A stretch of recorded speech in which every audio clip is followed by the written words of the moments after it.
Welcome back to Briefly Brilliant. Today we have a special guest, Matt Kovacs, the president of Blaze PR. Matt, thank you so much for coming on to my show and taking the time out of your day to talk to me. No Uh, problem. Thanks for having me. First we're just going to talk a little bit about your title, president, Yeah. and what that consists of. So it's interesting, I'd say for my role and what we really do, probably break it down into threes. So a third of my world is obviously client relationships, management, service, strategy.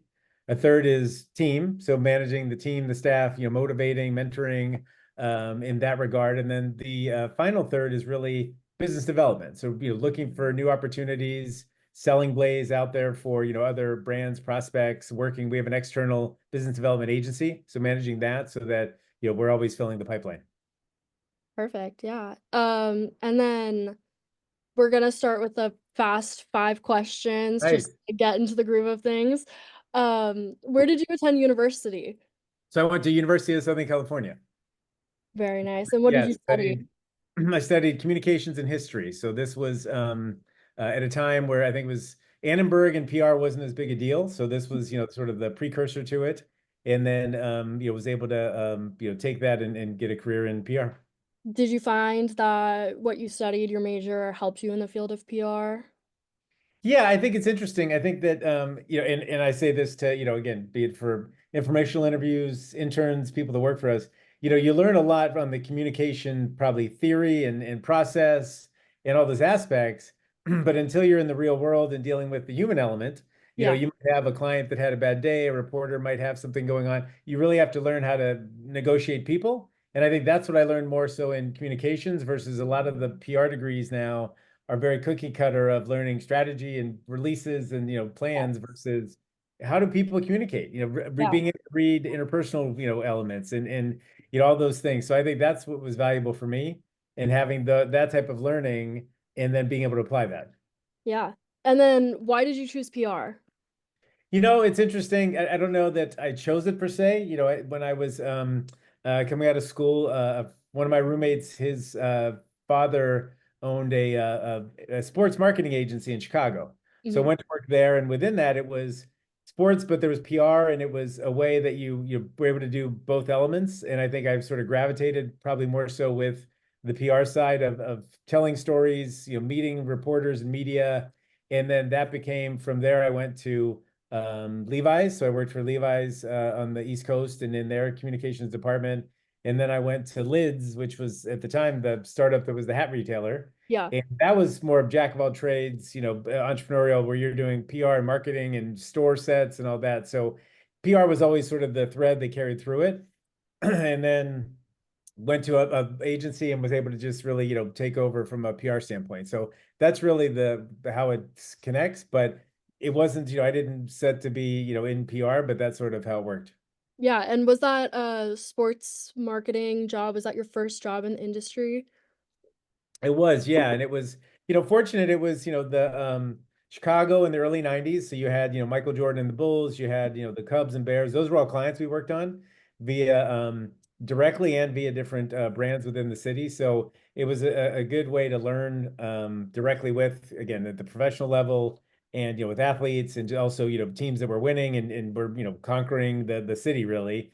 So you had a Yeah, lot of opportunities to engage with not only media, but business leaders and really, build that type of, relationship.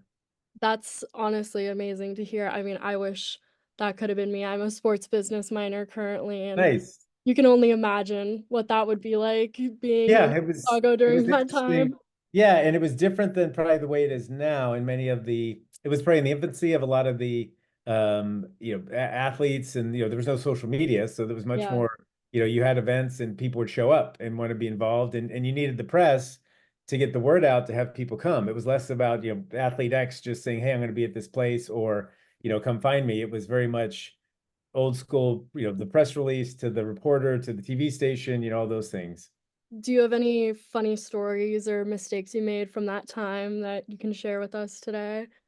I think the funny stories were probably just, the size of the agency and being able to manage these things at that level. Again, obviously being a sports fan, but I think really just being involved in it at that level was interesting. And I think it's a funny story. It has nothing to do with probably the job, but I went, we had an event at Comiskey Park and I got there, got on time. It was a big, had the press kits, had all the stuff, parked in the media lot, and I came out at the end of the at the end of the event, all went successful, and my keys were still in my pocket, so I'm like trying to find my car, and it's not beeping, and then come to find, or my keys weren't in my pocket. Sorry, I go and the car was there. I had left it running the whole time, and it wasn't even in park, so it had been running. I got it to sit. It must have been the perfect parking space. It was in drive, running for the whole time of a baseball game, so 3 hours or so. Yeah, You were which is definitely in funny, a but it had nothing to do with the job. It was more of just, again, you're yeah. scrambling all over the city and in a city where, again, it was less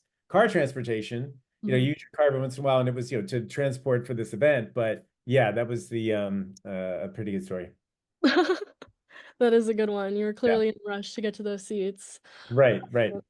With Blaze PR, you do a lot of restaurant food clients, a lot of stuff you can really sink your teeth into. And I noticed that you really enjoy a good challenge.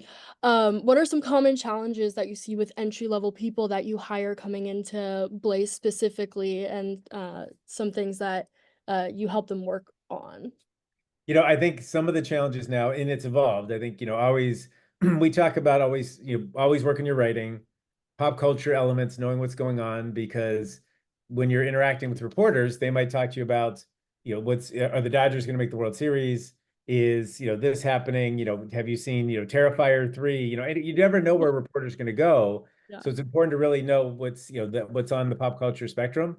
And, those things are invaluable because that's how you can build relationships. Mhm. I think that's something that we really look at. I think you throw in the mix now that we're all like hybrid work environments.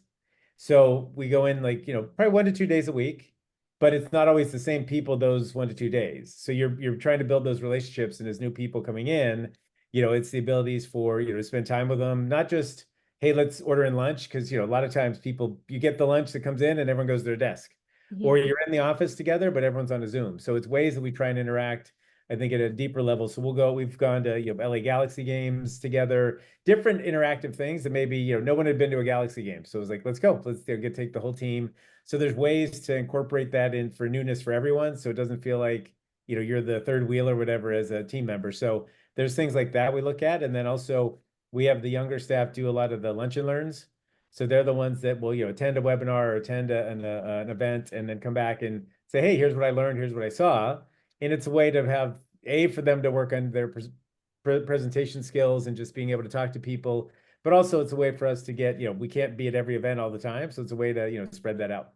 Yeah, and a lot of PR is, like, based on who you know and the relationships that you build with Exactly. the Yeah. media. So is, like, getting the junior staff up to speed quickly, is that, like, your first priority when it comes to training?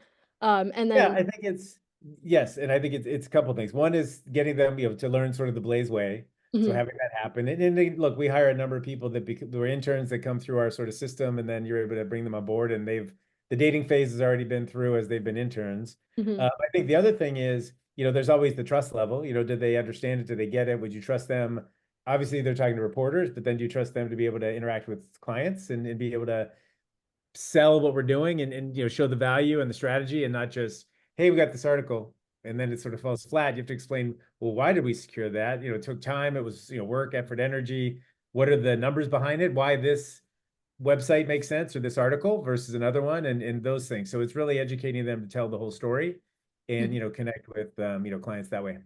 In situations like that, do you think it's beneficial for, new hires, entry-level junior people to have some experience in sales or a little bit of a marketing background? It's tough because if you're not used to selling, that may be, if you're an introvert, if you just don't like that aspect, you may love all the PR tactical stuff, writing the releases, doing the reports, pitching out to media, looking for those stories and being more of a fact finder.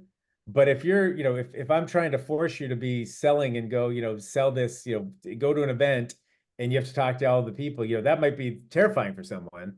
So Yeah. it's really understanding where people's strengths are. I still think it's important for people to go to events because networking is such an important element. And there's ways to go and not feel like you need to be involved in everything. You can be the wallflower for a little bit, you can engage, you can have, opportunities, you can take notes. So there's ways to do it. I think we try and find what works best for people. And also, I'm a big fan of incorporating sort of the buddy system. Don't feel like you're on an island. You make, have go with a friend, go with someone. You make sure that you're getting that value where you have someone to lean on and not feel like you need to go out there. And that's, people build up their strength and their tolerance, and then eventually they go on their own. But I think it's important elements because LA has transitioned so much and pivoted where it's not so much just entertainment PR. There is so much more brand PR. There's tech, there's startups, there's so much more industry that's, I think, invaluable. And that's where you can meet people that you don't have to feel like, oh, talking about what's the latest project that's going on. It can be what's being launched, what are you seeing, hearing? So that's an important factor for people to get out there as well. Yeah, and do you find that the fast pace makes it harder for, um, your junior level people to really break into it or break out of their shell? No, I think what's good, I think that's interesting. I think there is, some people crave that and they like the elements. I think the beauty of PR is that it's, every day is, a different aspect. There's a different priority, different things going on. I think where we try and help as people come on board is almost like those training wheels. You'll Mhm. start with a couple clients, you start doing things, then you may join in beyond calls and Zooms and stuff like that because now you're being noticed and you're on the spot and it's those things so that they feel not only valued but they're learning as well. I think the pace can sometimes we can try and help manage the pace for the different people. It's important because there's we do a lot of the Colby tests, so we understand who's a quick start, a fact finder, who's in transition, in their career or whatever, or in their mindset. So there's ways that we can utilize that data and understand. I'm very much more of a quick start, client or media might say, hey, I need this, and I'll say, cool, yes, we'll do it. We're gonna figure it out. And then my team will be like, well, wait, we need this, this, and this, or we need more info. So there's ways that we can work together. It's important we know what everyone is in that testing because that's how I can help manage people and understand where they're coming from versus feeling that everyone's quick starter, everyone's like me, because that's not true, and that's not for the rest of my team. I think that's learned for everyone. The directors learn how they like to manage and do things, so it's a way that you can have those key learnings happening. Yeah, and, if you could just get into a little bit more about your philosophy of, like, building up and making sure that, everybody is in their space where they're gonna thrive the best, whether that be in research or networking and all of these things. How did you come to that approach, as the president of Blaze PR and as you were coming up in your career? I think I'd say a lot of it's from experience and just learning. And then also, we always talk about you can't pick your clients. You win business or, business comes to you and there's things that are interesting. And we try and pick clients and work with brands that not only help us grow, but also maybe are in new industries, gives us the chance to engage with different media, different influencers. So there's those elements that make sense. And then within that, you look at the structure of the team. What's the workload like? If someone's managing a lot of beverage brands, they probably don't have the bandwidth to get, a 10th beverage brand. We should spread that out to everyone, to be able working on it. And then within that is where do they find their strengths and their success? And where can they help, lift up the rest of the team? So if someone's really good at the research and actual pitching, once they get here's the final release, here's the images, go find, coverage, there's aspects of that come through. But we also look at it as, is that going to help lift the team as well? If I have 20 people that only do research, that doesn't help me with pitching. Mhm. And so it is, and some of it is fine when as people get started. A lot of people that come in as interns, that's a lot of that work is the research, the databases, the lists, verifying people's addresses, all those things. So it's really a combination, and it's also as from a leadership standpoint, we all as we're talking about people or working through people and managing, where are their strengths and where are they most comfortable and where do they have success. And some people want to learn and grow. They might say, hey, I want to pitch, I'll sit and I will be old school, I'll get on the phone and call 100 people.